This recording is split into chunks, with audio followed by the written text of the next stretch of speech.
तो last class में हम लोगों की जो बातचीत हुई थी वो postulates of kinetic theory of gases को लेकर हुई थी। तो अब उन पोस्टुलेट्स के बदौलत हम लोग क्या डेरिवेशन करेंगे, उससे क्या रिजल्ट्स लेकर आएंगे, हम उस पर बातचीत करेंगे। मैं पहले ही बता दूं कि काफ़ी ज़्यादा इम्पॉर्टेंट है ये वाला पार्ट, इसका डेरिवेशन। अगर तुम्हें ऐसा लगता है कि डायरेक्ट रिजल्ट्स याद रख लेते हैं, सीधा वैल्यू पुट करेंगे, आंसर निकालेंगे, ठीक है, तो ऐसा नहीं करना, क्योंकि अगर छोटा सा भी अगर चेंज किया जाए, ठीक है, पूरे डेरिवेशन में, तो ऐसे में आपके जो रिजल्ट्स हैं वो काफ़ी तरीके से बोलो क्या आ सकते हैं, अलग आ सकते हैं, ठीक है। तो मैं तो यही कहूँगी कि डेरिवेशन की प्रैक्टिस करो, चाहे तुमको पसंद हो या चाहे तुमको पसंद ना हो, बट डेरिवेशन की प्रैक्टिस करना, ठीक है। तो डेरिवेशंस की तरफ मूव करते हैं। सबसे पहले और सबसे इम्पॉर्टेंट चीज़, इसके लिए हम लोगों को एक सिस्टम कंसिडर करना पड़ेगा, ठीक है, कि जिस सिस्टम के अंदर में हमारा जो पर्टिकुलर पार्टिकल है वो स्पेस में ओरिएंट कर रहा है, वो सिस्टम हम लोगों को क्या करना है, अज्यूम करना है। अब जब हम लोग सिस्टम को अज्यूम करने की बातचीत करेंगे तो उसमें जो सबसे बड़ी बातचीत है वो ये, हम लोग ये मान के चलेंगे कि हम लोगों का जो सिस्टम है वो एक क्यूबिकल सिस्टम है। अच्छा, अगर क्यूबिकल सिस्टम है मतलब बेसिकली मैं क्यूब को ही अपना क्या मान के चल रही हूँ, हम लोगों को हमारा कंप्लीट सिस्टम। तो फॉर एग्जांपल आप एक क्यूब बना लीजिए, जैसे मान लेते हैं ये हम लोगों का क्यूब है। एज यू नो इसके टोटल 6 फेसेस होंगे, है ना। तो हम लोग उसमें से एक फेस के पेयर को अलोंग एक्स एक्सिस ले लेते हैं, एक फेस के पेयर को अलोंग वाई एक्सिस ले लेते हैं, और एक फेस के पेयर को हम लोग अलोंग दी जेड एक्सिस ले लेते हैं, ठीक है। ओके, तो मान के चलो कि ये जो मेरा इंटरसेक्शन पॉइंट है, ठीक है। अच्छा, मैंने इंटरसेक्शन पॉइंट मेरा, चलो ये मान लेते हैं, ये वाला पॉइंट मैं उठा लेती हूँ।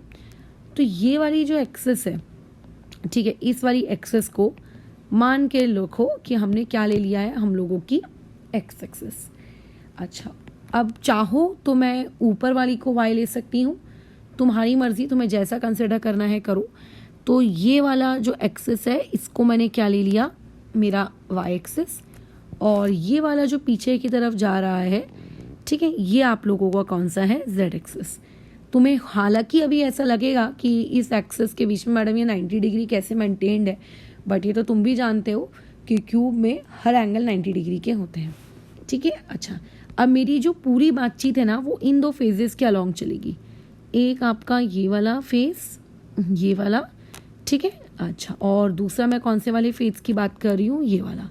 आपको कोई भी 2 अपोजिट फेस लेने थे, मैंने ये 2 अपोजिट फेस लिए हैं, ठीक है, लेफ्ट और राइट वाले। तुम चाहो तो टॉप बॉटम या फिर कैसा भी पेयर ले सकते थे, बट 2 अपोजिट फेसेस होने चाहिए। अब मान लेते हैं हमारे पास एक पार्टिकल है। अब ऐसे बहुत सारे पार्टिकल्स होंगे इस पर्टिकुलर सिस्टम के अंदर, तो मान के चलते हैं कि हमारे पास बहुत सारे मॉलिक्यूल्स हैं। तो अगर मैं बातचीत करूं कि मेरे पास कितने मॉलिक्यूल्स हैं, तो मेरे पास 1 2 3 dot dot dot dot dot dot up to कितने मॉलिक्यूल्स हैं, n मॉलिक्यूल्स हैं। अब अगर मैं हर मॉलिक्यूल की स्पीड के बारे में बात करूंगी, तो देखो जैसे कि मैंने इससे पहले वाले पोस्टुलेट में बताया था कि किसी मॉलिक्यूल पे इस प्रकार का रेस्ट्रिक्शन नहीं है कि आप अलोंग द एक्स एक्सिस जा सकते हो, लेकिन आप अलोंग द वाई एक्सिस नहीं जा सकते। एक particular molecule along the x axis भी जा सकता है, अलोंग द वाई एक्सिस भी जा सकता है, और वो अलोंग द जेड एक्सिस भी जा सकता है, ठीक है। तो अगर मैं पार्टिकल 1 की बात करूँ, मॉलिक्यूल 1, तो अगर वो अलोंग द एक्स एक्सिस गया तो उसकी स्पीड हम किस तरीके से इंडिकेट कर लेते हैं, लेट से उसकी स्पीड को हमने नाम दे दिया ux, क्योंकि अलोंग द एक्स एक्सिस जा रहा है। और क्योंकि मैं फिलहाल पार्टिकल नंबर 1 की बात कर रही हूँ, तो पार्टिकल नंबर 1 की बात कर रहे हैं तो ux1। अगर वही सेम पार्टिकल y एक्सिस में जाता तो uy1, अगर z एक्सिस में आता uz1। सिमिलरली फॉर बाकी पार्टिकल्स के लिए मैंने इस तरीके का कुछ एक्सप्रेशन वहाँ पे क्या कर दिया, लिख दिया। तो अगर मैं n पार्टिकल्स के लिए लिखूँ तो uxn, uyn, और ये चीज़ हो जाएगी uzn। क्या ये बात समझ में आ रही है? तो बेसिकली इस तरीके का हम लोगों ने सबसे पहले क्या किया है, अलग अलग पार्टिकल्स की अलग अलग वेलोसिटीज़ को लेकर हम लोगों ने हमारी जो बातचीत थी उसको आगे सामने रखा। अब मैं दूसरा जो सबसे इम्पोर्टेंट बातचीत करते हैं, हम मान लेते हैं कि चलो ये जो क्यूब है, अब इस क्यूब की जो लेंथ होगी वो मान लो कितनी है, L। अब तुम तो ये जानते हो कुछ बेसिक बातचीत जो तुम्हें इस पर्टिकुलर डेरिवेशन को काम करते वक्त लगेगी, जैसे कि एक होता है pressure equals to force by area, एक तुम्हें ये लगने वाला है। दूसरा जो तुम्हें यहाँ पे हेल्प करेगा वो ये कि आपको ये पता होना चाहिए कि मोमेंटम होता क्या है। जैसे मोमेंटम के बारे में आप लोगों ने छोटी क्लासेस में पढ़ा होगा, it is basically mass multiply by velocity, ठीक है। तीसरी चीज़, अगर कोई तुमसे ये पूछेगा कि rate of change of momentum यानी कि dp/dt क्या है, तो आप क्या करोगे, मोमेंटम में जितना भी चेंज आया है उसको डिवाइड कर दोगे किस चीज़ से, आप लोगों के टाइम से। और अगर कोई तुमसे टाइम निकालने को कहेगा तो टाइम बेसिकली क्या होगा, टाइम यहाँ पे होगा आप लोगों का distance, speed equal to distance upon time होता है ना, तो टाइम क्या होगा, डिस्टेंस डिवाइडेड बाय स्पीड, ठीक है। चलो अब इन चीज़ों को यूज़ करते हैं। फॉर एग्जाम्पल मान लेते हैं आपके पास एक पार्टिकल है, ठीक है, मान लो आपके पास एक पार्टिकल है। उस पार्टिकल को लेट्स से मैं कह रही हूँ कि वो क्या कर रहा है, आप लोगों का ट्रैवल कर रहा है। अब बेचारा ट्रैवल कर रहा था बड़ी ही शांति से, ट्रैवल उसने सच दैट किया कि वो पहले जाके इस दीवार से टकराया और टकरा कर वापस से वो इस दीवार से भी आके टकरा गया। मतलब बेसिकली इस दीवार से टकरा रहा है और इस दीवार से टकरा रहा है। अभी जिस रूम में तुम बैठे हो, किसी एक दीवार से जाके चिपक के खड़े हो जाओ, सामने वाली दीवार पे एक बॉल फेंक कर मारो, वो सामने वाली दीवार पे जाके टकराएगी, वो एक उसका मूवमेंट, फिर जिस दीवार से वो टकराई उस दीवार से वापस तुम्हारी दीवार तक आएगी, that is the other movement. क्या ये बात समझ में आ रही है? जैसे अगर मान लेते हैं अभी तुम ज़मीन पे लेटे हो, तो ज़मीन से ऊपर छत की तरफ एक बॉल फेंको, वो बॉल छत से टकराएगी और टकरा के वापस ज़मीन को टकराएगी, this is known as one movement, ठीक है। तो अभी हम मान के चल रहे हैं कि हमारा जो पार्टिकल है पहले इस वाली दीवार को टकराया, फिर वापस में वो इस दीवार को वापस से टकराया। तो देखो अभी मान के चलते हैं कि जब पार्टिकल इस डायरेक्शन में जा रहा था तो वो ux1 की स्पीड से जा रहा था, because I am talking about one particle. अगर मान लेते हैं वो उसके अपोजिट डायरेक्शन में ट्रैवल होगा तो उसकी स्पीड कितनी होगी, ux1 ही रहेगी, बस साइन चेंज हो जाएगा, क्योंकि हम लोग अपोजिट डायरेक्शन में जा रहे हैं। और सबसे इंपॉर्टेंट चीज़ ये कि हम लोगों ने पूरी काइनेटिक थ्योरी ऑफ गैसेस में अजम्पशन करके रखा है कि जो कोलिजन्स होते हैं वो कैसे होते हैं, आप लोगों के इलास्टिक होते हैं। यानी कि अगर आप कोलाइड हो भी गए तो कोलाइड होने के बाद आप लोगों का जो क्या नाम है, काइनेटिक एनर्जी है, उसमें कोई चेंज नहीं आएगा, वो कंजर्व रहेगी।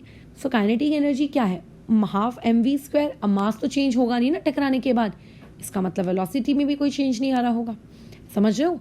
ओके। तो अगर मैं तुमसे ये कहूँगी कि मान लेते हैं वो पार्टिकल आप लोगों का फॉरवर्ड डायरेक्शन में गया, लेट्स से वो पार्टिकल कौन से डायरेक्शन में गया, फॉरवर्ड मतलब बेसिकली मैं ये कह रही हूँ जहाँ मैं खड़ी हूँ उससे राइट हैंड साइड वाली दीवार पे जाके टकरा गया। और अगर मैं तुमसे पूछूंगी कि ऐसे में मोमेंटम कितना है, तो किस डायरेक्शन में, फॉरवर्ड डायरेक्शन में, तो तुम मुझसे कहोगे मास multiply by velocity, velocity is ux1। और अगर वो उस दीवार से टकरा कर वापस से उस दीवार से आकर टकरा गया जहाँ से उसने अपनी जर्नी शुरू की थी, यानी कि मैं ये कहना चाह रही हूँ कि बैकवर्ड डायरेक्शन में आने पर अब उसका मोमेंटम कितना है, तो देखो मास में तो कोई चेंज नहीं आएगा, इवन वेलोसिटी में भी कोई चेंज नहीं आएगा, क्योंकि हमने बातचीत की हुई है कि आपका जो मोमेंटम रहता है वो क्या है, कंजर्व्ड। तो बेसिकली जब वो फॉरवर्ड वाली दीवार से टकराया, जब वो बैकवर्ड आके टकराया, तो अगर कोई तुमसे ये पूछेगा कि इस पूरे प्रोसेस में आखिर मोमेंटम में चेंज कितना हुआ, ठीक है, मोमेंटम में चेंज कितना हुआ, स्मॉल पी से इंडिकेट करते हैं इसको, और चेंज यानी कि डेल्टा पी। तो मैं तुमसे कहूँगी चेंज कैलकुलेट करना है, चेंज यानी कि basically I have to calculate difference, ठीक है, मुझे सिर्फ डिफरेंस कैलकुलेट करना है। तो ये मत सोचना छोटी क्वांटिटी बड़ी क्वांटिटी, कुछ नहीं, आपको सिर्फ क्या करना है, मॉड्यूलस कैलकुलेट करना है दो वैल्यूज़ के बीच का, है ना, उनके डिफरेंस के बीच का आपको क्या कैलकुलेट करना है, मॉड्यूलस। तो ये चेंज आपका कितना हो जाएगा, 2 टाइम्स ऑफ mu(x1). इतना मोमेंटम में चेंज क्रिएट हुआ अगर वो एक पार्टिकल किसी एक डायरेक्शन में उसके अपोजिट फेसेस कंटेनर के उससे टकराता है। तो ऐसा हो सकता है वो y एक्सिस में भी करे, z में भी करे, बट y और z को भूल जाओ, सिर्फ एक एक्सेस के अकॉर्डिंग आंसर निकालो और सिर्फ एक पार्टिकल के अकॉर्डिंग आंसर निकालो। तो चेंज इन मोमेंटम इतना है। क्या बात जा रही दिमाग में? ठीक है। अभी हम लोगों को बेसिकली चेंज इन मोमेंटम नहीं निकालना है, हमें rate of change of momentum निकालना है ना। मुझे क्या निकालना है? Rate of change of. तो rate of change of momentum निकालने के लिए मुझे डिवाइड बाय टाइम करना पड़ेगा। How will I calculate the factor of time here? मैं यहाँ पे टाइम कैसे कैलकुलेट करूँ? तो देखो, अगर मैं यहाँ पे तुमसे ये पूछूं कि इस मोमेंटम को मतलब चेंज क्रिएट करने में, या फिर मैं ऐसा कहूँ कि उस एक सक्सेसिव कोलिजन के लिए, सक्सेसिव कोलिजन का मतलब देखो यहाँ पे ये होता है कि एक बार पार्टिकल जिस दीवार से टकराया वहाँ से टकरा के वापस वो वहीं वाली दूसरी दीवार से आके टकराया जहाँ से उसने अपनी जर्नी क्या की थी, शुरू की थी। तो इस टकरा टकरी में, जैसे मान लेते हैं ये एक दीवार है, ये मान लेते हैं एक दीवार है, इधर जाके टकराना और वापस वहाँ से आके इधर टकराना, इस पर्टिकुलर चीज़ को कितना टाइम लगा, ये बेसिकली हम लोगों का कंसर्न है। तो टाइम क्या होता है? बचपन से आप जानते हो, डिस्टेंस डिवाइडेड बाय स्पीड। अब इस पूरे सक्सेसिव कोलिजन में वो कितना डिस्टेंस ट्रैवल कर रहा है, एक बार देखो जरा। तो एक बार वो यहाँ से यहाँ गया है ना, और ये डिस्टेंस हमने कितना माना है? L माना है। और एक बार वो उस दीवार से टकरा के वापस आया। क्या ये बात समझ में आ रही है? उस दीवार से टकरा के वो वापस आया। सो इट मीन्स दैट अगर मैं तुमसे ये कहूँ कि उसने टोटल कितना डिस्टेंस ट्रैवल किया, तो तुम कहोगे 2 टाइम्स ऑफ L ट्रैवल किया। और किस स्पीड से ट्रैवल किया? क्योंकि फिलहाल हम उसको एक्स एक्सेस के अलॉन्ग मान रहे हैं, वो भी फर्स्ट पार्टिकल के लिए। तुम चाहो तो 1 2 3 जो मैं नंबर दे रही हूँ, U1x U2x, ज़रूरी नहीं है कि 2, बट चलो मैंने एक पार्टिकल के लिए माना है तो ये। तो इनडायरेक्टली उस एक सक्सेसिव कोलिजन के लिए इतना टाइम लगता है। अब ज़रूरी नहीं है कि पेपर में अभी हम लोग जो डिराइव कर रहे हैं डायरेक्ट उससे क्वेश्चन आए, हो सकता है इस डेरिवेशन के बीच में से क्वेश्चन आ जाए। वो बोले कि कंटेनर में एक सक्सेसिव कोलिजन के लिए जो एक तरफ का जो डिस्टेंस है मान लेते हैं वो 5 है, तो आप मुझे बताइए कि फिर टाइम कितना लगेगा उस सक्सेसिव कोलिजन के लिए। तो आपको बेसिकली यहाँ पे L की वैल्यू क्या पुट करनी है? 5 पुट करनी है। मतलब डेरिवेशन से आपको क्वेश्चंस पूछे जा सकते हैं, इसीलिए डेरिवेशन आना बहुत ज़रूरी है। अब ये टाइम निकल गया, मुझे क्या कैलकुलेट करना है? मुझे कैलकुलेट करना है rate of change of momentum. क्या ज़रूरत क्या है rate of change of momentum calculate करने की? ज़रूरत क्या है? क्योंकि हम लोगों को जहाँ तक याद है, न्यूटन के 3 लॉ में से जो सेकेंड लॉ था वो यही कहता था ना, rate of change of momentum is nothing but it is force. याद आ रहा है? यानी कि मुझे बेसिकली ये पता लगाना है कि उस मॉलिक्यूल पर, ठीक है, उस मॉलिक्यूल पर उस दीवार, जब वो मॉलिक्यूल उस दीवार से टकराया कंटेनर की, है ना, तो उस दीवार ने आपके उस छोटे से प्यारे से मॉलिक्यूल पर कितना फोर्स लगाया। Force exerted by the walls, ठीक है, ऑन द गैस मॉलिक्यूल, ठीक है, ऑन द गैस मॉलिक्यूल। उस पर्टिकुलर समय में उस गैस मॉलिक्यूल पे कितना फोर्स लगा। अब फोर्स कितना लगा वो मॉलिक्यूल मुझे खुद तो कह के बताएगा नहीं, तो इसीलिए हम फोर्स कैसे कैलकुलेट कर रहे हैं? Rate of change of momentum के वाया। अब what do you mean by the term rate of change of momentum?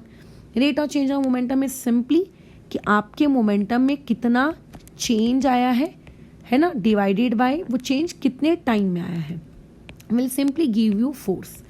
तो जैसा कि हमने स्टेप नंबर 1 में डिराइव करके रखा है कि हम लोगों के पास ये चेंज कितना है, 2 टाइम्स ऑफ m u1x, याद आ रहा है, अपॉन में, अच्छा x को थोड़ा सा मैं सबस्क्रिप्ट में लिखती हूँ ताकि कन्फ्यूजन ना हो, अपॉन टाइम। इस प्रोसेस में टाइम कितना लग रहा है?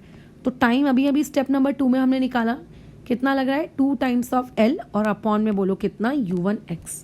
क्या ये बात जा रही है दिमाग में कि ये चीज़ मैंने किस तरीके से कैलकुलेट की कि ये फोर्स देखो इस तरीके से आ रहा है, इस तरीके से लग रहा है। अच्छा, अब ये वाली क्वांटिटी तो तुम लोग अगर इसको थोड़ा सा सॉल्व करोगे, इसको प्यार से देखोगे तो इसको सिंप्लीफाई कर सकते हो, और अगर इसको सिंप्लीफाई करोगे तो तुम लोगों को किसकी वैल्यू मिल जाएगी? फोर्स की वैल्यू मिल जाएगी। तो बेसिकली हमारा जो एम था वो क्या था? फोर्स निकालना हमारा एम था। अब फोर्स निकालना ही हमारा एम क्यों था? बिकॉज मुझे प्रेशर निकालना है। अब प्रेशर क्या होता है? Force divided by area. तो जब तक मुझे फोर्स पता नहीं होगा मैं ये कैसे बता पाऊंगी कि प्रेशर कितना लग रहा है उस कंटेनर में, समझ रहे हो, प्रेशर कितना लग रहा है। So therefore it is very necessary कि मैं क्या कैलकुलेट करूँ, फोर्स। तो यहाँ से अगर मैं फोर्स की बातचीत करूँ तो 2 और 2 कट गया, तो तुम्हारे पास फोर्स आता है M/L U1x का स्क्वायर। क्या ये चीज़ दिख रही है, U1x का, ये पार्टिकल 1 पे कितना फोर्स लगा ये वो है ना। अब क्योंकि हमने मान के रखा है कि सारे पार्टिकल्स का मास सेम होगा, इसलिए मैं M1 नहीं ले रही हूँ, और कंटेनर हमारा रिजिड है, तो ऐसा नहीं होगा कि एक मॉलिक्यूल के टकराने की वजह से कंटेनर की लेंथ में कोई चेंजेस आ रहे हैं, ऐसा भी नहीं होगा। तो इनडायरेक्टली ये एक पार्टिकल की वजह से इतना फोर्स लगा, ये एक पार्टिकल की वजह से इतना फोर्स लगा, बराबर इतना फोर्स लगा। अब हम लोगों को क्या कैलकुलेट करना है, हम लोगों को कैलकुलेट करना है आप लोगों का क्या, प्रेशर। यानी कि स्टेप नंबर 4 में हम लोगों का एम क्या है, हमारा एम ये है कि आखिर प्रेशर कितना अप्लाई हो रहा है। ठीक है, हम लोगों का एम आखिर है क्या, कि प्रेशर कितना अप्लाई हो रहा है, वो एक पार्टिकल पर, क्या उस एक पार्टिकल ने वॉल्स वगैरह पे कितना प्रेशर अप्लाई किया। तो सिंपल है, हम लोग जानते हैं pressure is what, force divided by area. Force आया है आपका M/U1x स्क्वायर, है ना, अपॉन में L और अपॉन में एरिया। अब ध्यान से देखेंगे एरिया के बारे में, यहाँ पे बातचीत, यहाँ पे एरिया क्या लूँ मैं, तो एरिया को लेते हैं, कुछ ना कुछ वैल्यू तो लेनी पड़ेगी। अब ये वैल्यू क्या लें यहाँ पे, तो जिस पर्टिकुलर सरफेस को तुम्हारा पार्टिकल हिट कर रहा है वो पर्टिकुलर सरफेस क्या है, जरा ध्यान से देखो, वो पर्टिकुलर सरफेस क्या है, वो क्यूब की सिर्फ और सिर्फ एक दीवार है। और अगर तुम जिस कमरे में बैठे हो, मान के चलते हैं वो कमरा तुम्हारा एक क्यूबिकल कमरा है, तो उसकी हर एक दीवार एक स्क्वायर शेप की होती है। और जैसे कि हम जानते हैं कि स्क्वायर शेप की दीवारों का जो एरिया होता है, उस एरिया की अगर मैं बातचीत करूं तो ये एरिया आप लोगों के पास कितना निकल के आ जाएगा, ये आ जाएगा आपका L स्क्वायर, बराबर ये एरिया कितना आ जाएगा, L स्क्वायर। तो यहाँ से अगर मैं प्रेशर की बात करूँ तो प्रेशर आ गया M/U1x का स्क्वायर अपॉन में कितना, L क्यूब। और जहाँ तक तुम्हें याद होगा, क्यूब में जो वॉल्यूम होता है, बेसिकली उस वॉल्यूम को हम लोग साइड क्यूब ही कहते हैं, और side cube is here what, आप लोगों का L क्यूब। यानी कि यहाँ पे मैं इस पर्टिकुलर क्वांटिटी को किससे रिप्लेस कर सकती हूँ, V से रिप्लेस कर सकती हूँ। और यहाँ पे क्या है, प्रेशर 1। अब देखो, मास एक कांस्टेंट क्वांटिटी है, प्रेशर तो भैया वेरी करेगा पार्टिकल्स के लिए, है ना, अच्छा, लेकिन वॉल्यूम भी एक कांस्टेंट क्वांटिटी है। तो सिमिलरली अगर मैं तुमसे ये पूछूं कि प्रेशर 2 क्या होगा, तो तुम मुझसे कहोगे M/U2, अगर वो particle along the x axis जा रहा है तो, है ना। अब मान लेते हैं हम सारे एक्स एक्सिस के पार्टिकल्स की ही बात कर रहे हैं, dot dot dot dot dot, अगर मैं n पार्टिकल्स के लिए तुमसे इसी सेम प्रेशर के लिए बात करूं, किसके लिए, n पार्टिकल्स के लिए, तो यही प्रेशर क्या हो जाएगा, M/U(n)x उसका स्क्वायर और अपॉन में ये v। क्या ये बात समझ में आ रही है, अगर मैं n पार्टिकल्स के लिए बात करूँ तो। अच्छा, ये किसके बारे में बात चल रही है, सॉरी एक मिनट, हाँ प्रेशर, बराबर प्रेशर के बारे में बात चल रही है। क्या ये बात यहाँ तक गई, ठीक है, यहाँ तक तो कुछ गड़बड़ नहीं, यहाँ तक तो ठीक ठीक है।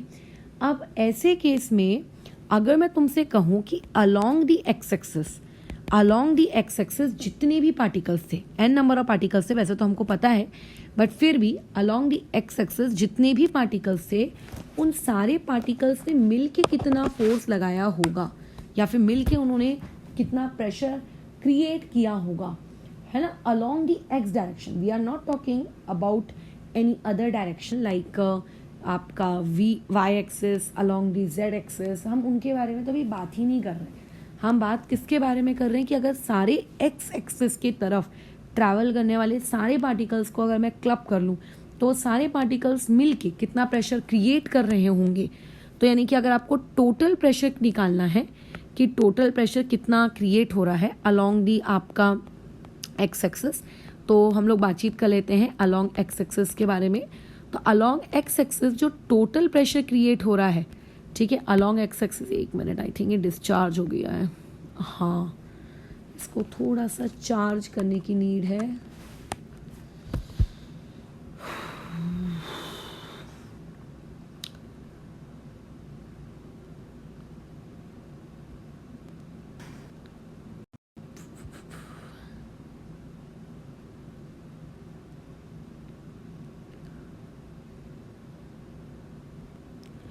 ठीक है।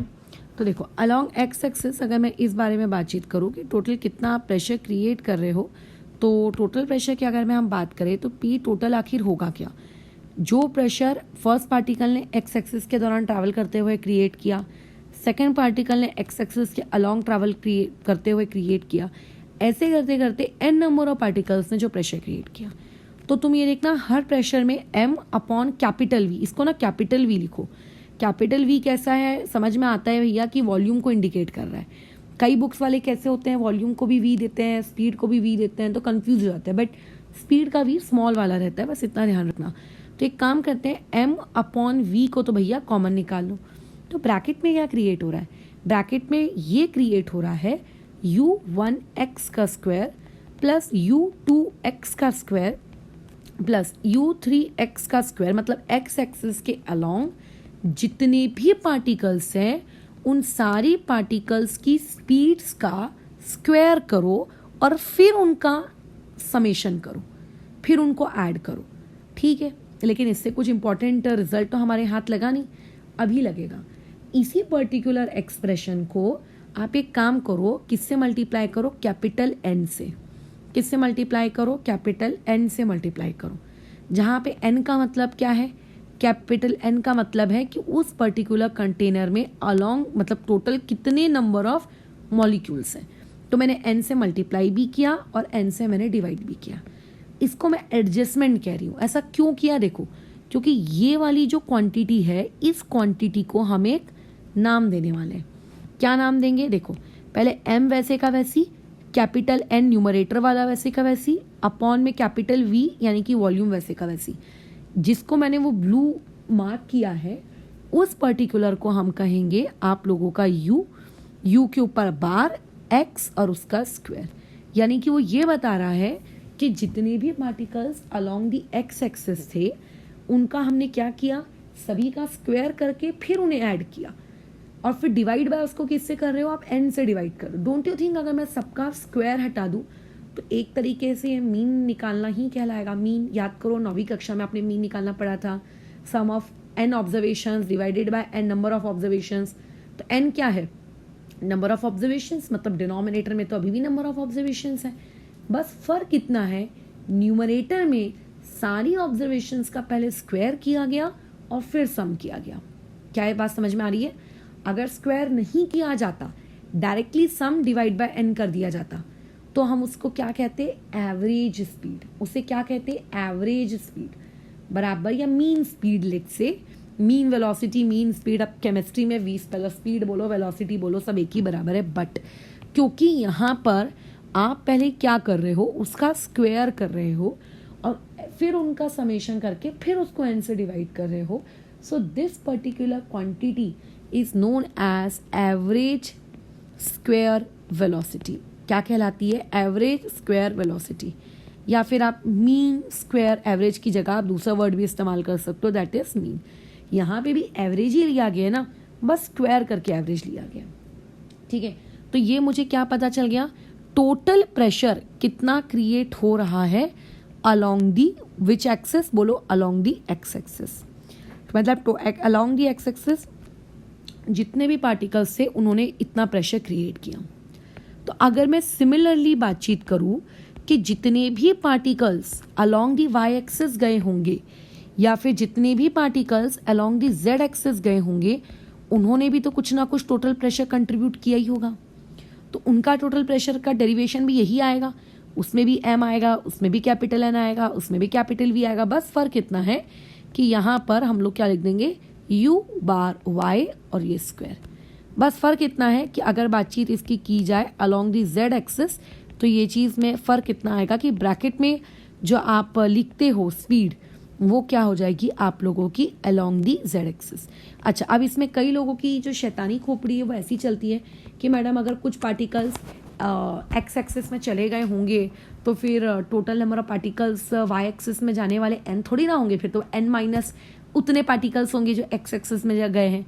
तो देखो, मैंने लास्ट टाइम पोस्टुलेट वाली क्लास में ही बहुत ही प्यार से क्लियर किया था कि हर पार्टिकल हर जगह मूव कर सकता है, यानी कि पूरी स्पेस में वो मूव कर सकता है। ठीक है, पूरी स्पेस में वो मूव कर सकता है।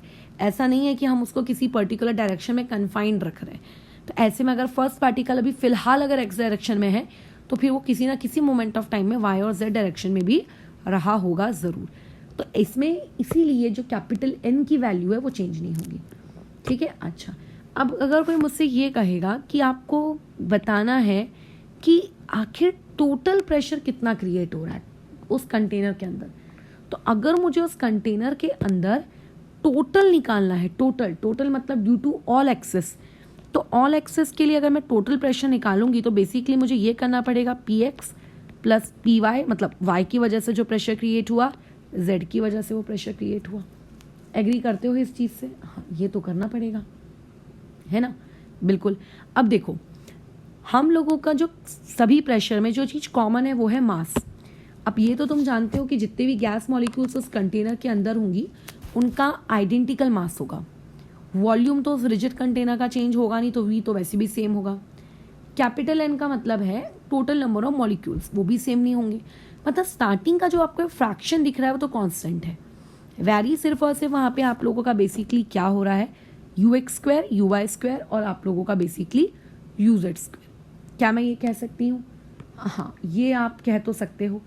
अब इसमें हम लोगों को एक छोटी सी चीज़ हम लोगों के छोटे से ब्रेन के अंदर हम लोगों को याद रखनी है, वो ये कि मैं जानती हूँ कि तीनों एक्सेस के अलोंग जो वेलोसिटीज़ हैं वो वेलोसिटीज़ बोलो कैसी हैं, अलग अलग हैं, है ना? या फिर मैं अगर ऐसा कहूँ मैथ्स की भाषा में, चलो बात कर लेते हैं थोड़ी सी। कहाँ गया? जैसे कि मान लेते हैं यहाँ एक पार्टिकल है, ये पार्टिकल सर्टेन डायरेक्शन में यू वेलोसिटी के साथ जा रहा है। तो तुमने बेसिकली वेक्टर रिजॉल्व किया है। कैसे वेक्टर को तुमने रिजॉल्व किया है? तुमने बातचीत क्या की है, अगर एक्स डायरेक्शन के अलॉन्ग जाओगे तो यू एक्स, वाई डायरेक्शन के अलॉन्ग जाओगे तो यू वाई, और जेड डायरेक्शन के अलॉन्ग जाओगे तो ये लेट्स से यू जेड। यानी कि तुम बेसिकली ये कहना चाह रहे हो कि मैडम आप उस यू स्पीड को वेक्टर्स के टर्म में आप ऐसा लिख सकते हो, U X I cap plus you Y J cap plus U Z K cap, बराबर। और अगर तुमने थोड़ी भी वेक्टर अलजेब्रा पढ़ी है तो इतना तो तुमको पता ही है कि अगर मैं स्क्वायरिंग कर दूं दोनों तरफ तो ये आप लोगों का यू स्क्वायर, अच्छा स्क्वायर ऊपर लिखना था, सॉरी मैंने नीचे लिख दिया, ठीक है, ये यू स्क्वायर, अच्छा ये मत लगा लेना ए प्लस बी प्लस सी का होल स्क्वायर। ये शैतानी कार्य अगर करने की तुम्हारे अंदर दूर दूर तक इच्छा हो रही हो तो मत करना, वेक्टर्स काम कर रहे हैं, ठीक है, मैथ्स नहीं कर रहे हैं। यू ये इक्वल टू यू एक्स का square plus U square Y plus U square Z, ये ऐसा लिखा जा सकता है? हाँ, लिखा तो जा सकता है। अब इसमें हम लोग ये अज्यूम करके चलेंगे कि तीनों डायरेक्शंस में जो आप लोगों की अलग अलग वेलोसिटीज़ थी, इनमें हमको मान के चलना है कि ये तीनों वेलोसिटीज़ आपस में क्या है, लगभग इक्वल है। अगर ये तीनों वेलोसिटीज़ को मैं लगभग इक्वल मान के चलूँ तो पहली बात तो ये जो P X P Y P Z के जो तमाशे हैं, सबसे पहले तो इसको ऐसा लिखा जा सकता था m n upon capital V bracket में u x square plus you Y square और प्लस अब ये क्या लिखा जा सकता है, यू जेड स्क्वायर, ये लिखा जा सकता था। हाँ, ये हम लिख तो सकते हैं, है ना, इसमें तो कोई दिक्कत नहीं है, ठीक है, ये तो चलो ठीक है। लेकिन अभी इस ब्रैकेट में लिखे हुए जो ये तीनों आपको दिख रही हैं, इन तीनों का मैं क्या करूं? अब सिंस क्योंकि मैं मान रही हूं कि मेरा यू एक्स यू वाई और यू जेड इक्वल है और मुझको ये भी पता है कि U square U x square plus you Y square और प्लस यू जेड स्क्वायर के इक्वल है, अगर मैं तीनों को इक्वल मान लूँ, तीनों को लेट्स से अगर मैं इक्वल मान लूँ तो मैं क्या ये लिख सकती हूँ, क्या मैं ये लिख सकती हूँ कि यू एक्स इक्वल्स टू आप लोगों का कितना 1/3 टाइम्स ऑफ यू स्क्वायर, या फिर u y equals to 1/3 times of u square, या u Z equal to 1/3 times of u square. तो अगर मैं इस एक्सप्रेशन को यहाँ पे यूज़ करूँ, थोड़ा अपने हाथों से करके देखना, इस पॉइंट पे स्टूडेंट्स को कन्फ्यूजन हो जाता है क्योंकि, तो यहाँ पे इस पूरे U x square plus you Y square plus U Z square, ये तो तीनों के तीनों आपस में क्या है, आप लोगों की इक्वल है ना, ये तीनों की तीनों आपकी क्या है, आपस में इक्वल है। तो इसको मैं 3 टाइम्स ऑफ यू स्क्वायर लिख दिया मैंने। अच्छा, अब मैडम इसमें आप एक चीज़ खा गए हो, वो है बार लगाना। आप देखो बार लगा रहे थे, ठीक है भाई, वो बार तुम लगा लेना, उससे कोई फ़र्क नहीं पड़ता, ठीक है, ये लो। अच्छा, अब अगर इस एक्सप्रेशन को देखो, तो क्या तुम ये नहीं लिख सकते कि आपका जो क्या कहते हैं ux था वो 1/3 टाइम, ये तो मैंने क्या लिख दिया 3 टाइम्स ऑफ आपका ux स्क्वायर, या फिर लेट से uy भी लिख सकते थे, लेट से uz भी लिख सकते थे, जो तुम्हें पसंद है तुम वो लिख लो, क्योंकि तीनों ही आपस में इक्वल है। बट अगर मैं इसको u के टर्म्स में निकालना चाहती हूँ, अगर मैं इसको u के टर्म्स में निकालना चाहती हूँ, ठीक है, मैं चाहती हूँ कि काश मेरा ये आंसर u के टर्म्स में आ जाए, ठीक है, काश मेरा ये आंसर u के टर्म्स में आ जाए, तो ऐसे केस में इस एक्सप्रेशन को थोड़ा सा अगर मॉडिफाई कर देंगे तो ये हमारे पास आ जाएगा, एक मिनट, 1/3 टाइम्स ऑफ व्हाट, आप लोगों का, एक मिनट, ये स्क्वायर कहाँ गया मेरा, ऊपर, ये आ गया एक्सप्रेशन। अच्छा, ये जो v फॉर वॉल्यूम है इसको यहाँ प्रेशर के पास मल्टीप्लाई में ले आओ, तो यहाँ से आ गया हमारे पास P into V equal to small m, यानी कि मास उस गैस का n, और यहाँ पे उस गैस का जो भी स्पीड रहा होगा एवरेज स्पीड, ठीक है, उनका एवरेज स्क्वायर स्पीड, और डिवाइड बाय बोलो कितना 3। ये हमने एक्सप्रेशन डिराइव किया, यही हम लोगों का मेन मकसद था। अब पेपर में तुमको क्या पूछा जाता है, इनमें से कोई भी क्वांटिटी तुमको दे देगा और तुमको पूछ लेगा कि बताओ भैया करके कि मेरे पास यहाँ पर ये क्वांटिटी दी है, इनमें से एक क्वांटिटी मेरे लिए अननोन है, मुझे ढूंढकर आप कैलकुलेट कर दो। वो तुमसे इतना पूछ लेगा, डन, ठीक है, यहाँ पे बस उतनी सी चीज़ वो तुमसे पूछने वाला है। अच्छा, ये एकदम सिंपल बेसिक कि आपको गिवन एक्सप्रेशन है, उसमें बस आपको वैल्यू पुट करनी है और हमको आंसर निकालना है। लेकिन अब यहाँ पे गड़बड़ी का स्कोप सुनो, गड़बड़ी का स्कोप यहाँ पे ये होता है यूनिट्स में गड़बड़ी। अब जैसे कि तुम जानते हो कि वॉल्यूम अगर लीटर में है, प्रेशर फिर आप लोगों का कोशिश करना कि एटीएम में ही हो, लेकिन अगर मान लेते हैं यहाँ पे जो मास है वो ग्राम में चलेगा क्या? फिर अगर वॉल्यूम को तुम लीटर में ले रहे हो तो फिर मास बोलो किस में होना चाहिए, केजी में। बस इस चीज़ का ध्यान रखोगे। अब ये जो एक्सप्रेशन हमको मिला है, इस एक्सप्रेशन को हम थोड़ा ना मॉडिफाई करेंगे, मॉडिफाई कर करके हम इसके सहारे और भी बाकी एक्सप्रेशंस क्या करेंगे, डिराइव करेंगे। बाकी एक्सप्रेशंस मतलब क्या, लास्ट क्लास में हमारी जो बातचीत हुई थी कि एवरेज काइनेटिक एनर्जी सिर्फ और सिर्फ टेम्परेचर पे डिपेंड करती है, आप प्रूव करके दिखाइए, तो मैं उसी की बातचीत कर रही हूँ। ठीक है, हम कैसे प्रूव करेंगे कि आपकी एवरेज काइनेटिक एनर्जी सिर्फ और सिर्फ टेम्परेचर पे डिपेंड करती है, बाकी और किसी एंटाइटी पे डिपेंड नहीं करती। तो वो वाली चीज़ हम लोगों को यहाँ प्रूव करनी है with the help of what, our derivation. तो देखते हैं किस तरीके से ये प्रूफ होगी। अच्छा, अभी यहाँ तक तो हम लोगों की गाड़ी आगे आ गई। अब आगे सबसे पहले तो जैसा कि हमने लास्ट अजम्पशन में बातचीत की थी, ठीक है, हम लोगों का जो लास्ट अजम्पशन था, उस लास्ट अजम्पशन में हमारी बातचीत का तुक ही यही था कि सिर्फ और सिर्फ आपकी जो काइनेटिक एनर्जी है, ठीक है, एक मिनट, सिर्फ और सिर्फ आपकी काइनेटिक एनर्जी किस पे प्रोपोर्शनल होती है, एब्सोल्यूट टेम्परेचर पे। अब पूरी दुनिया जानती है कि काइनेटिक एनर्जी क्या होती है, हाफ mv² मास v²। अब देखो मैं v नहीं लिखती हूँ, मैं u लिखती हूँ, क्योंकि वो v फॉर वॉल्यूम और v फॉर वेलोसिटी में कंफ्यूजन ना हो जाए। अच्छा, लेकिन यहाँ पे जो ये u है ये RMS है। अब what do you mean by the term madam RMS? Even यहाँ पे भी जो ये स्पीड है ये RMS स्पीड है, ठीक है। अभी हम आगे पढ़ेंगे आगे की क्लासेस में कि RMS क्या है, फिलहाल के लिए बस आप इसको याद रखिए। अच्छा, प्रोपोर्शनैलिटी का साइन हटाएंगे, के बस एक कांस्टेंट है जो कि मैंने उस प्रोपोर्शनैलिटी का साइन हटाने के लिए इस्तेमाल किया है और कुछ भी नहीं, ठीक है, सिर्फ एक कांस्टेंट है, इसके अलावा वो और कुछ भी नहीं है। अच्छा, तो ये एक एक्सप्रेशन मुझे मिल गया, ठीक है, ये एक एक्सप्रेशन मिल गया। अच्छा, ये जो एक्सप्रेशन मेरे बाजू में लिखा है इसको थोड़ा सा मॉडिफाई करो। कैसे? इस एक्सप्रेशन में राइट हैंड साइड 2 से मल्टीप्लाई करो और 2 से डिवाइड करो। तो 1/3 स्टार्टिंग में लिख दो, 2 से मल्टीप्लाई किया तो 2 इसके ऊपर लिख दो, और 1/2 ऐसे लिख दो, m लिख दो बाजू में, u आपका स्क्वायर यहाँ लिख दो, ये RMS वाला है, और n को यहाँ बाजू में डाल दो गड्ढे में। डोंट यू थिंक कि ये वाली जो क्वांटिटी है, इस वाली क्वांटिटी को ही अभी अभी मैंने कुछ देर पहले काइनेटिक एनर्जी डिफाइन किया है। यानी कि मैं यहाँ से एक एक्सप्रेशन लिख सकती हूँ, PV equals to 2/3 times of kinetic energy, है ना, और वहाँ पे कैपिटल N। क्या मैं डिफाइन कर सकती हूँ? बिल्कुल किया जा सकता है, क्यों नहीं किया जा सकता? अच्छा, और अभी अभी हम लोगों ने यहाँ पर काइनेटिक एनर्जी को आपका KT डिफाइन किया है, जहाँ पे K क्या है, सिर्फ एक प्रोपोर्शनैलिटी कांस्टेंट।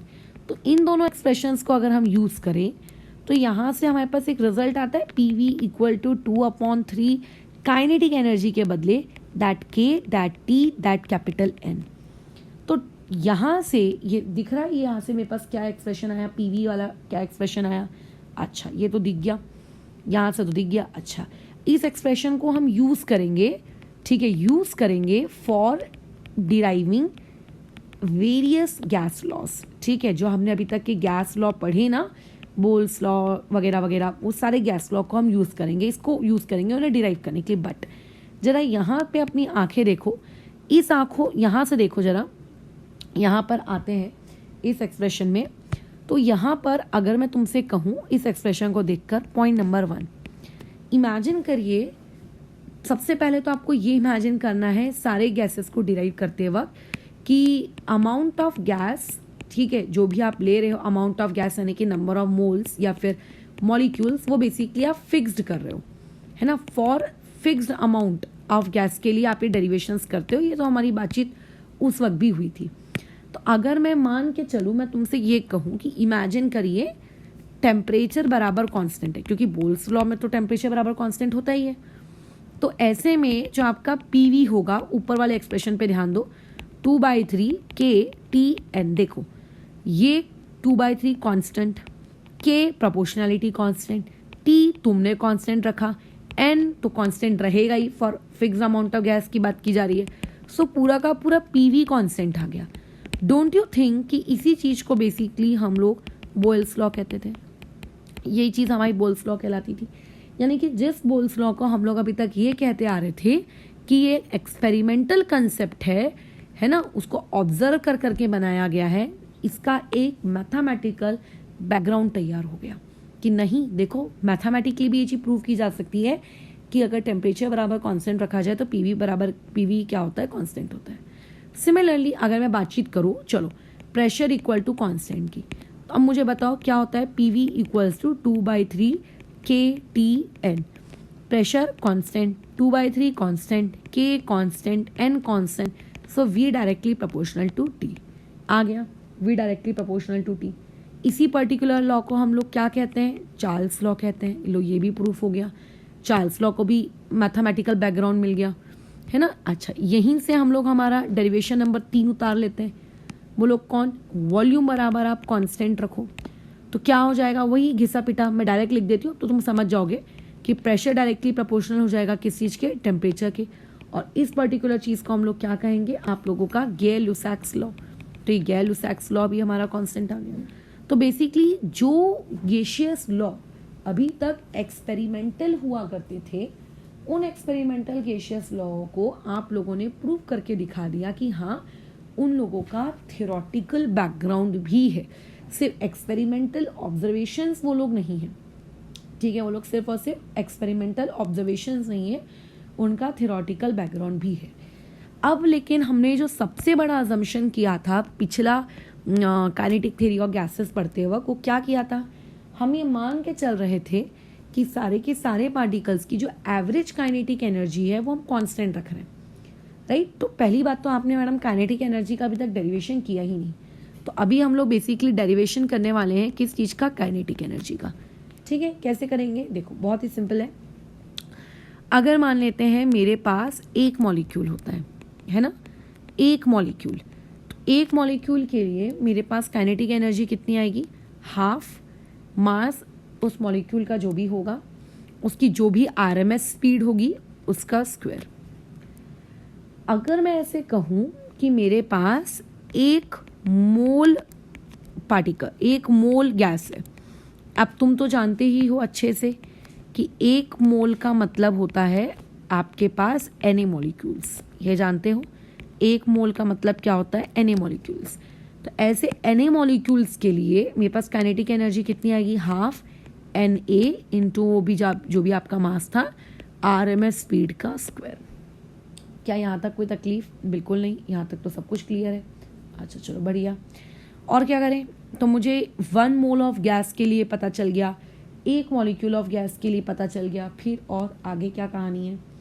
अब आगे की कहानी से हम ये देखते हैं, अभी हमें पता है, वी नो दैट, है ना, ये बात हम अच्छे से जानते हैं कि अभी ऊपर प्रूफ किया है, PV इक्वल्स टू 2/3 होता है किस चीज़ के, n टाइम्स ऑफ KT के। कैसे, ये देखो ना, अभी तो पूरे गैस लॉ इसी एक्सप्रेशन को लेकर हमने डिराइव किए, है ना। ओके, जहाँ पे n का मतलब क्या था, जहाँ पे ये जो आपका n था, ये n क्या था आपके पास, नंबर ऑफ मॉलिक्यूल्स। अगर थोड़े से तुमको गैसियस कंसेप्ट अगर याद है, मोल कंसेप्ट अगर याद है, तो तुम्हें शायद याद होगा नंबर ऑफ मॉलिक्यूल्स का अगर मैं एक छोटा सा फॉर्मूला तुमको याद दिलाऊं, जो कि कोई फॉर्मूला नहीं है, सादी सी मैथ्स है, वो होता है number of moles multiply by Na। अब अगर मैं तुमसे ये कहूँ कि एक काम करो, लेट कि आपके पास नंबर ऑफ मोल्स कितने हैं, 1। क्यों मैं नंबर ऑफ मोल्स को 1 ले रही हूँ, क्योंकि मैंने ऊपर भी 1 लेकर ही किया था। तो ऐसे में don't you think number of molecules जो कि इस पर्टिकुलर क्वेश्चन में है कैपिटल N, वो इक्वल हो जाएगा आपके किस चीज़ के, Na के। यानी कि मैं ये लिख सकती हूँ n इक्वल्स टू आपका Na। तो ये n इक्वल्स टू Na कहाँ से आया, इसका बैकग्राउंड क्लियर है, ठीक है। n इक्वल्स टू Na कहाँ से आया, ये क्लियर है। अच्छा, इसके अलावा मैं साथ ही साथ में ये भी लिख सकती हूँ क्या, कि PV इक्वल्स टू nRT होता है ना, आइडियल गैस इक्वेशन। और अगर मैं n की वैल्यू, ठीक है, आपकी 1 ले लेती हूँ, तो देयरफॉर यहाँ से PV इक्वल्स टू कितना आ जाएगा, RT आ जाएगा। ये आ जाएगा PV इक्वल टू RT। अब बस कुछ छोटी छोटी चीज़ों का बेजे का इस्तेमाल करो। देखो क्या है, काइनेटिक एनर्जी Na के लिए कितनी आई थी, half Na m u square RMS, ये काइनेटिक एनर्जी आई है, ठीक है। क्या आई है, काइनेटिक एनर्जी, ठीक है। अच्छा, साथ ही साथ में आज हमारी क्लास का जो मुख्य डेरिवेशन है वो क्या है, PV equals to 1/3 small m, फिर कैपिटल N, फिर जो भी स्पीड है RMS स्पीड, उसका स्क्वायर। उस वक्त भी मैंने तुमको यही सेम प्रवचन दिया था कि अगर तुम चाहते हो कि काइनेटिक एनर्जी तुम्हारे एक्सप्रेशन में आए, तो तुम उसको 2 से मल्टीप्लाई करो, 2 से डिवाइड करो, तो 2/3 वैसे का वैसी, m वैसे का अच्छा m को नहीं, कैपिटल N वैसे का वैसी, हाफ, और ये आपके पीछे के टर्म्स m और u RMS और ये उसका स्क्वायर। तो बेसिकली ये पूरी क्वांटिटी क्या बन जाएगी, kinetic energy. So this would be 2/3, है ना, कैपिटल N वैसे का वैसी, ठीक है, और मल्टीप्लाई में बताओ यहाँ पे क्या आ जाएगा, यहाँ पे आ जाएगा काइनेटिक एनर्जी। अब जो लेफ्ट हैंड साइड है, अगर मैं 1 मोल के लिए बात करूँ, अगर मैं 1 मोल के लिए बात करूँ, तो डोंट यू थिंक ये 1 मोल के लिए, अच्छा इसको अभी कुछ करो मत, डोंट यू थिंक 1 मोल के लिए मैं PV की जगह RT लिख सकती हूँ, अगर मैं 1 मोल के लिए बात करूँ तो। और 1 मोल के लिए अच्छा, साथ ही साथ में मैं n को किससे रिप्लेस कर सकती हूँ, Na से रिप्लेस कर सकती हूँ, ये भी हम लोगों ने ऊपर सीखा था। n को हम लोग Na लिख सकते हैं, हाँ ये भी लिख सकते हैं। तो मुझे एक बात बताओ, ये जो पूरा का पूरा एक्सप्रेशन है, ये पूरा का पूरा एक्सप्रेशन क्या कहलाता है, डोंट यू थिंक ये पूरा का पूरा एक्सप्रेशन कहलाता है kinetic energy of 1 mole particle. ये देखो ना, ऊपर हम लोगों ने डिराइव किया था ना, 1 मोल के लिए इतना होता है। कॉपी में ना साथ साथ में लिखते जाना, क्योंकि जब मैं बोलती हूँ देखो हमने ऊपर डिराइव किया था, तो मैं देखने के लिए तो हमारे पास कॉपी होनी चाहिए, है ना। ये 1 मोल की काइनेटिक एनर्जी है, दिस इज काइनेटिक एनर्जी पर मोल, 1 मोल की ये काइनेटिक एनर्जी है। सो डोंट यू थिंक कि यहाँ से अगर मैं तुमसे ये कहूँ कि काइनेटिक एनर्जी पर मोल का आपके पास फॉर्मूला कितना आया है, तो आप कहोगे 3/2 RT आया है। अब मुझे बताओ, इस पूरे फॉर्मूले में कहीं पे भी टेम्परेचर के अलावा काइनेटिक एनर्जी किसी दूसरी क्वांटिटी पे डिपेंडेंट है क्या, नहीं डिपेंडेंट है। इसीलिए हमने ये चीज़ प्रूव कर दी कि काइनेटिक एनर्जी सिर्फ और सिर्फ एब्सोल्यूट टेम्परेचर पे डिपेंड करती है और किसी भी दूसरी क्वांटिटी पे डिपेंड नहीं करती, ठीक है, और किसी भी दूसरी क्वांटिटी पे वो डिपेंड नहीं करती, ठीक है, वो किसी भी दूसरी क्वांटिटी पे डिपेंड नहीं करती। अच्छा, अब एक काम करो, ये तो काइनेटिक एनर्जी पर मोल आया है, मतलब अगर आपके पास 1 मोल होता तो 1 मोल यानी कि Na पार्टिकल्स, है ना, 1 मोल यानी कि Na पार्टिकल्स। अब मान लेते हैं कल को मैं तुमसे ये पूछूं कि मान लेते हैं आपके पास n मोल्स होते, ठीक है, अगर मान लेते हैं आपके पास n मोल्स होते, ये तो क्योंकि 1 मोल के लिए आया है, तो n मोल्स के लिए काइनेटिक एनर्जी क्या हो जाती, कुछ नहीं होती। Kinetic energy for n moles, बस आप क्या करते, जो 3/2 RT है वहाँ पे लिख देते 3/2 nRT, मतलब अपने एक्सप्रेशन को सिर्फ नंबर ऑफ मोल से मल्टीप्लाई कर देते, वो तो कोई कठिन काम नहीं है। अब काइनेटिक एनर्जी पर मॉलिक्यूल की तरफ देखो, काइनेटिक एनर्जी पर मॉलिक्यूल हम निकालेंगे कैसे, मतलब एक मॉलिक्यूल के लिए काइनेटिक एनर्जी कितनी होती फॉर 1 मॉलिक्यूल। तो 1 मॉलिक्यूल वाली के लिए काइनेटिक एनर्जी आपको निकालनी है, तो कुछ नहीं करना है, जो आपकी पर मोल वाली काइनेटिक एनर्जी आई है उसको सिंपली हम लोग किससे डिवाइड कर देंगे, Na से, है ना। मोल्स को Na से डिवाइड कर देंगे तो 1 मॉलिक्यूल की क्वांटिटी आ जाएगी। तो यहाँ पे तुम्हारे पास ये चीज़ पहले से पर मोल वाली कितनी थी, 3/2 RT, ऊपर से तुमने उसको Na से डिवाइड कर दिया। अब सुनो, R क्या है, एक कांस्टेंट है, Na भैया ये भी एक कांस्टेंट है, तो गधे के जैसे दो दो कांस्टेंट लिखने से बेटर है इन दोनों के बदले एक नया कांस्टेंट इंट्रोड्यूस किया जाए। That new constant is known as Kb and the name of this new constant is Boltzmann constant. ठीक है, इसको हम लोग क्या कहते हैं, बोल्ट्जमैन कांस्टेंट कहते हैं। तो आपको पता होना चाहिए बोल्ट्जमैन कांस्टेंट क्या है। It is a ratio of universal gas constant to the Avogadro number. और अगर मैं इस पर्टिकुलर बोल्ट्जमैन Kb की वैल्यू अगर ढूंढूंगी तो ये होती है 1.38 इंटू 10 की पावर कितनी, -23। ठीक है, R की वैल्यू, हाँ अब एक बात का ध्यान रखना, यहाँ पे जो आप R की वैल्यू पुट करोगे, ये जो R की वैल्यू पुट करोगे ये 8.314 वाली पुट करोगे। क्यों, क्योंकि हम लोग बातचीत अब किस में करने लगे हैं, काइनेटिक एनर्जी में बातचीत करने लगे। और जब जब एनर्जी जैसी चीज़ों के प्रयोग किया जाएगा तो तब तब दुनिया में हम लोगों को किसके बारे में बातचीत करनी होगी, आप लोगों के 8.314 ना कि 0.0821। अच्छा, अब बोल्ट्जमैन कांस्टेंट भैया, अब माना कि एक कांस्टेंट है लेकिन इसकी भी यूनिट होती है। कैसे, इसकी यूनिट क्या होती है, अगर मैं इसकी यूनिट के टर्म्स में बातचीत करूँ तो देखो, आप R की यूनिट क्या होती है, मैंने अभी अभी कहा R आपको 8.314 वाला पुट करना है, तो उसकी यूनिट क्या होती है, joule mole inverse kelvin inverse, upon में Na एवोगैड्रो नंबर, उसकी यूनिट क्या होती है। अगर कोई एवोगैड्रो नंबर की यूनिट के बारे में बात करें तो that is simply mole inverse. Mole inverse cut गया, यहाँ से आंसर आया जूल पर केल्विन। ये आपके क्या नाम है उसका, बोल्ट्जमैन कांस्टेंट की वैल्यू है। ठीक है, तो बस अब इसी टॉपिक से रिलेटेड तुम लोगों को छोटे मोटे सवाल पूछे जाते हैं चेंज कर कुराकर। जैसे जितने भी अभी तक तुमने डेरिवेशंस किए उसमें से तुम लोगों को कुछ ना कुछ क्वांटिटीज़ दे देगा और उन कुछ ना कुछ क्वांटिटीज़ के बदले कोई दूसरी क्वांटिटी पूछेगा। यानी कि सिंपल लीनियर इक्वेशंस कैसी होती हैं, कुछ वेरिएबल्स दे देता है, कुछ वेरिएबल्स पूछता है, बस वही। अभी इस पूरी क्लास में हमने क्या बातचीत की, आप लोगों के एवरेज स्पीड है ना, RMS स्पीड। अभी जो हमारी नेक्स्ट क्लास होगी उसमें हम इन्हीं स्पीड्स के बारे में बात करेंगे। मैक्सवेल बोल्ट्जमैन डिस्ट्रीब्यूशन और स्पीड का क्या है और वेरियस स्पीड्स क्या होती हैं, इस पर डिस्कशन करेंगे। और फिर अपनी गाड़ी को हम लोग आगे कंटिन्यू करेंगे, that is towards the topic of real gases. But फिलहाल के लिए इस क्लास को यहाँ ओवर करते हैं। इस पूरे डेरिवेशन में एक एक फॉर्मूला जो तुम्हारी आंखों के सामने से गुजरा है वो तुम्हें एकदम वर्ड टू वर्ड रटा हुआ होना चाहिए, क्योंकि पेपर के दौरान अगर पेपर में डेरिवेशन में कोई भी चेंज नहीं किया गया है तो आपको ये चीज़ आनी चाहिए कि डायरेक्ट वैल्यू पुट करके आप आंसर को कैसे निकाल रहे हैं। नहीं तो वहाँ पे अगर तुम गधे के जैसे डिवाइड करने बैठ गए, राइट, तो फिर वो कैसे चलेगा। हाँ, लेकिन तुम्हें डेरिवेशन भी एट द सेम टाइम आना चाहिए, ताकि अगर तुम लोगों को कोई क्वेश्चन दिया जाए जिस क्वेश्चन में डेरिवेशंस लेट्स से चेंज किया जा रहा है कुछ भी वेरिएशन करके। अब जैसे मान लेते हैं अभी हम लोगों ने क्यूबिकल अपना कंटेनर लिया है, तो इसीलिए मैं एरिया में L² ले रही हूँ। कल को मैं तुमसे कहती हूँ कि एक ऐसा कंटेनर है जिसकी सारी दीवारें सर्कुलर शेप की हैं, तो फिर मतलब जो अपॉन में वहाँ L² नहीं आता, फिर वहाँ पे क्या आता, πr² आता। तो there can be any type of change, so be ready for it. ठीक है, किसी भी प्रकार का कोई भी चेंज आपको देखने को मिल सकता है।